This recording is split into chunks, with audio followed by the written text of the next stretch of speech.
Mootummaan Itoophiyaa himata mootummaan Sudaan lafa falmisiisaa daangaarraa Alfaashaa keessatti haleellaan irratti gaggeeffame jedhe haalee jira. Itti aantuu ministeera kominikeeshinii mootummaa Itoophiyaa Salaamaawit Kaasaa oduu gabaastotaaf akka ibsanitti waraanni Itoophiyaa loote seentota Itoophiyaa seenuu yaalan irratti tarkaanfii fudhatee jedhaniiru. Gareeleen hidhatanii fi milishaaleen kanneen waraana Itoophiyaatti hidhata qaban ittiin jedhe sanbata darbee loltoota Sudaan hedduu ajjeesuu isaanii waraanni Sudaan beeksisee ture. Kunis lafa daangaa qonnaaf ta'u Alfaashaaq irratti falmii uumameen yoo ta'u kan qonnaan bultoonni Itoophiyaa qotanii fi Sudaan immoo kan kooti jettuun kan ka'e hariiroon Kaartumii Finfinnee gidduu hammaataa deeme.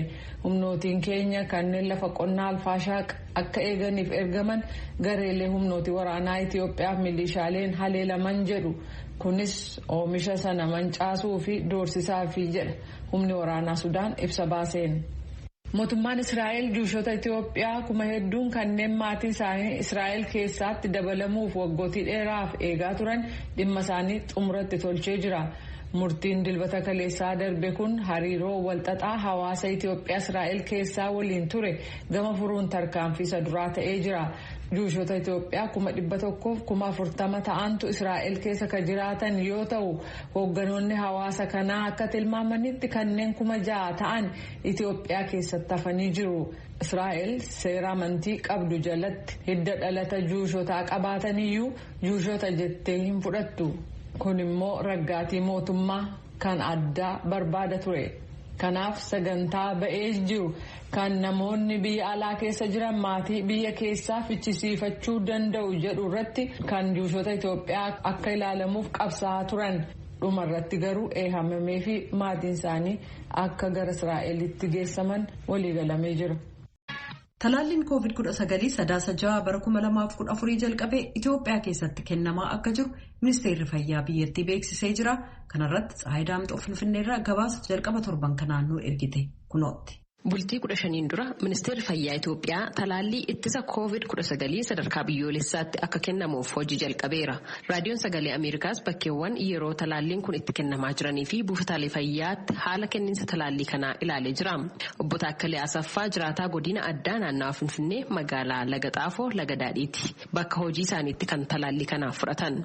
Seenaa killaatti deemnee fudhachuu hin dandeenyeyyuu asitti argamuun isaa bakka itti hojjennutti dhufuusaa shaggaadha. Talaallii fudhanneerra shaggaadha jechuudha. Kan duraan fudhatin turte. Haalli nuti hin tolleeyyuu hojiirra waan taaneef nu gizeetti deemnee asitti talaallitti fudhannu hin arganneeyyuu gizee'a. Amma asitti dhufuun isaa shaggaadha.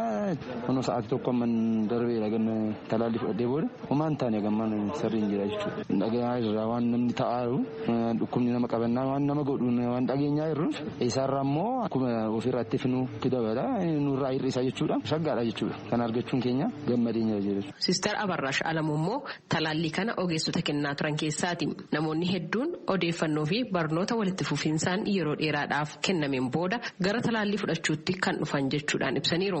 Haala dura jiruun baay'ee nama sodaachisaa jechuun namni fudhatu dubartoonni da'uu hin dandeessu qoricha kana fudhatanii dhiira mahaanii ta'anii maal jedhaniiti ofuma haasa'aa turan. Amma isa keessa barumsa guddaadhaan isa keessa caabsinee faabrikaa tokkotti 300-209 akkasitti talaalaa jirra jechuun barumsa guddaadhaan namni itti gaafatamaa faabrikaa sanii dura fudhatee namatti agarsiisee hojjetaa ofiitti wanna takka miidhaan qabu kun nama miidhuu miti jedheetoo ofiisaatti fudhatee fudhachiisaa jira. Ergasii namni fudhatee gizeetti agarsiisu ofiisaanitti dhufanii gizee fudhatanii anaasaamuu fi an hojjetamaa jiru garaagaraa akkanatti seeneeyyuu jedhaniiti nama biraa immoo nama okkatee jiru fidanii dhufan kootu wanna takka qoricha rakkoon qabu gizee duraa garuu baay'ee rakkisaadha bakka nu dirqisiistanii dirqiidhaan fudhannu jedhaniitti anaasaa turan amma garuu baay'ee fooyya'eeti ofuma beellama qabatanii beellama isaanii maxxansanii sagantaa isaaniitiin sagantaa akkanaatti nu kootta kalee amma duutii warra galgala bulu sa'aatii 11 farakkaatti dhufne amma sa'aatii 2tti kattamnee galle. Ministeerri Fayyaa Itoophiyaa talaallii ittisa COVID-19 kennuu erga eegalee ji'oota 9 lakkoofsee jira. Hanga yoonaattis talaallii miliyoona 8,700 ol lammiileef kenneeraa kan jiran Ministeera Fayyaa Itoophiyaatti Daayiroktareetii Fayyaa Daa'immanii fi Haadholii jalatti ogeettii dhimma talaallii Aadde Tsaggaanish Gadluu ammallee hawaasni waa'ee talaallii kana odeeffannoo gahaa argatee akka talaallii kana fudhatuuf hojjetamaa jira jedhan. Waa'ee talaallii beeksisuu, hawaasa barsiisuu, odeeffannoo hanga dakaatti gadi buusuu, caasaan fayyaa sadarkaa dakaarra jiru hojii hawaasni odeeffannoo gahaa akka argatee talaallii fudhatu gochuuf sosochiin taasisamaa tureera. Ammas itti fufee jira. Akka nuti ilaalletti haala gaariirra jira. Kanaafis haaluma amma jiruun naannolee hundi talaallii kana kennaa jiru. Hawaasnis immoo talaallicha fudhachaa jira. Naannoleen talaallii kennuu duulaan 9 eegalan amma gara xumuraatti gahanii jiru jedhan Aadde Tsaggaanish. Aadde Tsaggaanish itti dabaluudhaan naannolee rakkoon nageenyaa jirutti talaalliin kun duulaan kennamaa akka hin jirre ibsanii lammiilee buqqaatotaaf garuu buufataalee isaan jiranitti kennamaa jira jedhan. የጸጥታ ጉዳይ ችግር አለባቸው ተብለው የሚታሰቡት አማራ፣ አፋር የዚህ ክትባት አገልግሎት አሁን እየተሰጠ አይደለም። ዘመቻው እየተካሄደ አይደለም። Rakkoolee nageenyaa yaaddessuu qabu jedhamanii naannoleen eeraman naannoon Affaarii fi Amaaraatti talaalliin duulaan kennamaa jiru bakka rakkoon jirutti kennamaa hin jiru. Haala amma jiruun naannolee kanneen keessatti kennuun ulfaataadha. Kanaaf yeroo nageenyi tasgabbaa'u duulaanis ta'u idileedhaan talaallii kana ni argatu. Lammiileen sababa adda addaatiin buqqifamanii buufataalee baqattootaa keessa jiran bakka isaan jiranitti rakkoon nageenyaa kan hin jirre talaallii kana fudhachaa jiru jedhan Aadde Tsaggaanish. Tatamsa'ina vaayirasichaa ittisuudhaaf hawaasni carraa argate hundatti fayyadamuudhaan talaallii kana fudhachuu akka qabu hubachiisaniiru Aadde Tsaggaanish. Gama biraatiin ammoo Ministeerri Fayyaa Itoophiyaa Dr. Liyaa Taaddasee har'a karaa fuula marsariitii hawaasummaa isaanii erga dabarsaniin dambalii arfaffaa weerara COVID-19 biyyoota addunyaa hedduu irratti du'aaf lammiilee saaxilaa jira jechuun ibsaniiru. Dhaabbanni fayyaa addunyaa ammoo gosni vaayirasii COVID-19 kan biraa argamuu ifa taasiseera jechuudhaan Dr. Liyaan dambalii hamaa kana dandamachuudhaaf talaallii ittisa COVID-19 fudhachuu fi tooftaalee ittisa COVID irratti cimnaan hojjechuun dirqamaa jechuudhaan eeranii jiru. Namoonni hawaasa isaanii gargaaran innaa bu'aan dhamaatii isaanii ija godhatu ni gammadu. Hawaasa ofii gargaaruudhaan kanneen ija hojii isaanii argan keessaa tokko as Yuunaayitid Isteetsi kutaa Kaalifoorniyaa keessaa hojii oguma fayyaa irratti bobbaatee kan hojjettu keessaa Nars Obsee Luboo tokko. Obseen dhiyeenya gara biyyaatti maluudhaan deeggarsa hawaasa naannoo akkasumas ministirii eegumsa fayyaaf deeggarsa sadarkaa addunyaan kaka'umsa isheen hojii gaarii hojjetame keessaa wiirtuu oksijiinii oomishu kan dhiyaa Wallaggaa magaalaa Najjoo keessatti dhaabatee eebbisiifame sirna sanarratti argamtee deebite. Maaltu hojii kanaaf si kakaase jedhee gaafadheera. Akkas jette. Piroojeektii oomisha oksijiinii kana dhaabuu waggaa 6-7 dura irratti eegallee kan kana nu kakaaseef immoo mucaa umuriin waggaa 10-11 kan ta'u dhukkuba asmaatiin qabamee hospitaala Najjoo ciisaa ture. Hanqina oksijiinii hospitaala Najjoo akkuma hospitaala Oromiyaa kamiiyyuu qaba.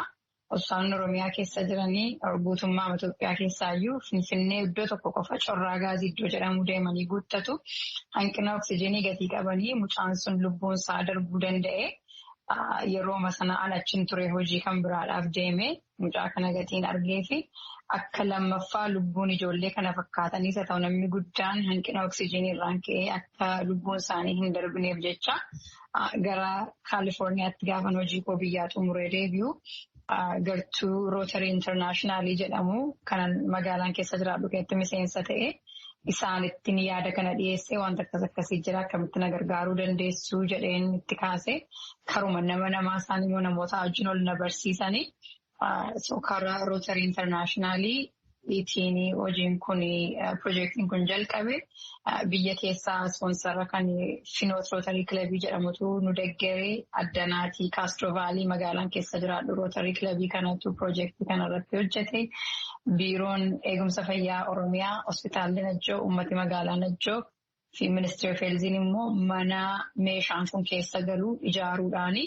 Deeggarsa nu taasisanii akka ittiin piroojeektii kana jalqabne walirra dhufe immoo meeshaan kun bitootessa 2020 biyya ga'e bitootessi akka hundi keenya yaadannu 2020 bitootessaaf eebli yerootti COVID-19 biyya weeraree namni lubbuun nama baay'ee darbaa ture. Walirra dhufeeti malee nuun karoorri keenya kan waggaa 6 duraati gaa Waaqayyoo gaafa saba sana immoo kanaan immoo hin miidhaminaa jedhu yeroo sanatti immoo meeshaan sun achi ga'ee tajaajila jalqabe. Egaa piroojeektiin kun piroojeektii xiqqoo miti.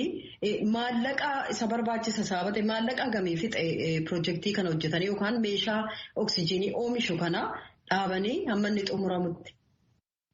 Meeshaan kun meeshaa masaa duwwii kastam meedii Niiyorkitti hojjetame. Inni isa duwwaa hojjechiisuun gara $467 nu fixe. Inni immoo nuun walakkaa isaa fandireezii goonee namoota adda addaa gaafachuudhaan maallaqi kun walitti qabame. Walakkaa isaa immoo Rootari Intarnaashinaali Maachiin Giraantii jedhu yooti birrii tokko buustee birrii tokko immoo Rootari Intarnaashinaali sii dabala. Isaanitti nu guutanii akkasittiin hojiin kun hojjetame. Meeshaan kun haaraa masaatu ajajame. Akkuma barbaachisummaa isaatiitti nu hojjetanii haaraa masaatu achi ga'e. Egaan hojii akkasii qofaa ofii miti kan inni hojjetamu. Atis immoo gaafa dubbattu nuyi jechaadha kan itti dubbattu. Eenyu faatu si gargaara yookaanis Rootari Intarnaashinaal addunyaa keessatti bakka adda addaatti hojii gargaarsaa adda addaa kan hojjetu dhaaba guddaa beekamaa waggoota dheeraa dura hojii jalqabe akka inni ta'e beekamaadha. Dhaabi kun akka inni isin deeggare naa himtee jirta. Kan biraa garee uummattee eenyu faati kan si cina dhaabbatee hojii kana si wajjiniin hojjetu?